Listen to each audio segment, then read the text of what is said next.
This afternoon's Friday afternoon read aloud is actually a novel. This is called The Name of This Book is Secret, and it's by Pseudonymous Bosch. I've actually read aloud the entire series, which consists of 5 books, and they're fantastic.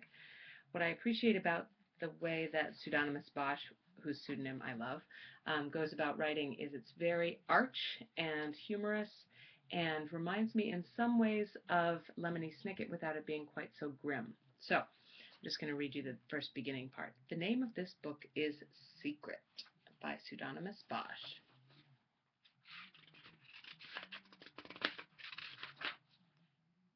The name of this book is Secret. Warning. Do not read beyond this page. Good. Now I know I can trust you. You're curious, you're brave, and you're not afraid to lead a life of crime. But let's get something straight. If, despite my warning, you insist on reading this book, you can't hold me responsible for the consequences. And make no bones about it, this is a very dangerous book. No, it won't blow up in your face, or bite your head off, or tear you limb from limb.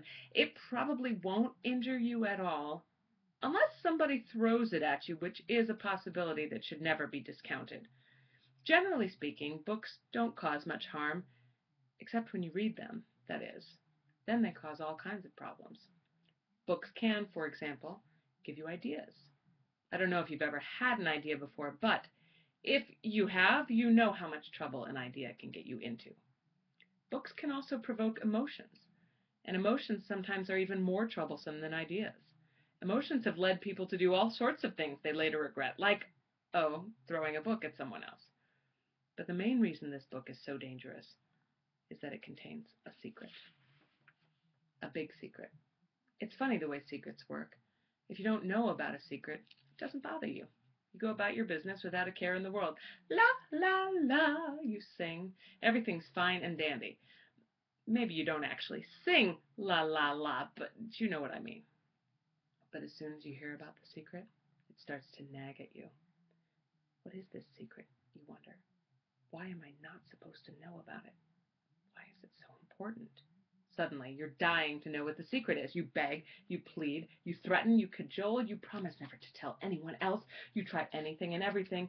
You dig into the secret keeper's belongings. You pull his or her hair. And when that doesn't work, you pull your own. Not knowing a secret is just about the worst thing in the world. No, I can think of one thing worse. Knowing a secret. Read on, if you must. But remember, I warned you. Chapter 1.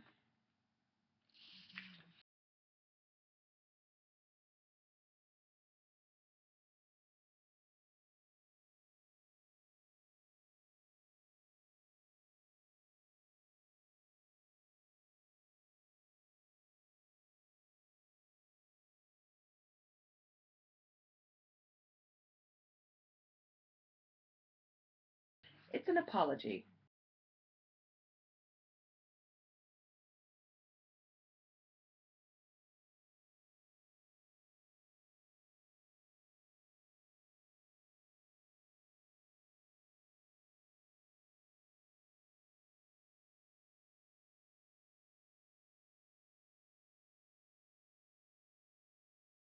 It's also a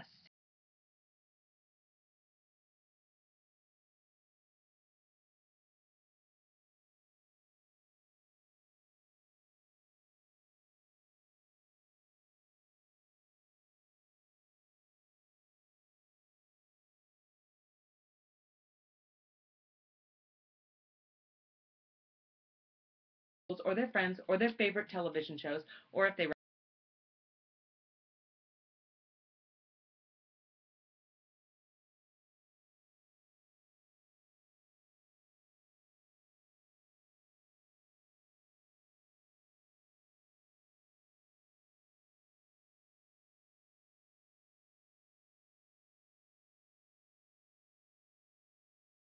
is mine, and for the protection of your friends, and even of your enemies.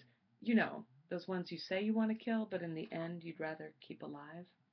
Still, You must find my silence very frustrating. How can you follow a story if you don't know whom it's about? Somebody has got to be getting lost in the woods, or slaying dragons, or traveling in time, or whatever it is that happens in the story. I'll tell you what, I'll make you a deal. To help you follow my story, I'm going to break my own rule already, and I'm going to give my characters names and faces. But remember, these aren't their real names and faces. They're more like code names or cover identities, like a spy or a criminal would have. If you don't like a name I choose, change it. If I write Tim loved to pick his nose, and you prefer the name Tom to Tim, then read the line as Tom loved to pick his nose. I won't take offense. You can do that with all the names in this book if you like, or keep my names, it's up to you. Now, just as it's hard to read a story without knowing whom the story is about, it's also hard to read a story without knowing where the story takes place. Even if you were reading about extraterrestrials from another dimension, you'd want to imagine something about their surroundings, like that they lived in a murky green miasma, or in some place really hot. Although the real location of this story will have to remain a mystery, to make it easier for all of us, why don't we say this story takes place in a place you know very well? We'll call it your hometown. When you read about the town the characters live in, just think of the town you live in. Is the town big or little? By the sea or by a lake? Or is your town all asphalt and shopping malls? You tell me. When you read about the character's school, think of your school.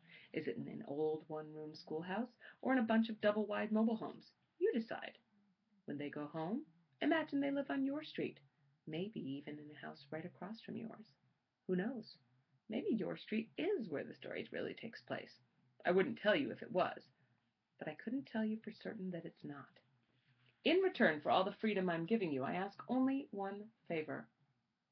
If I ever slip and reveal something that I shouldn't, and I will, please forget what I've said as soon as possible. In fact, when you're reading this book, it's a good idea to forget everything you read as soon as you read it. If you're one of those people who can read with their eyes closed, I urge you to do so. And if you're blind and reading this in Braille, keep your hands off the page. Why do I write under such awful circumstances? Wouldn't it be better to scrap this book altogether and do something else? Oh, I could give you all kinds of reasons. I could tell you that I write this book so you will learn from the mistakes of others. I could tell you that, as dangerous as writing this book is, it would be even more dangerous not to write it. But the real reason is nothing so glorious. It's very simple. I can't keep a secret. Never could. I hope you have better luck. So, the name of this book is Secret by Pseudonymous Bosch. Have a great week.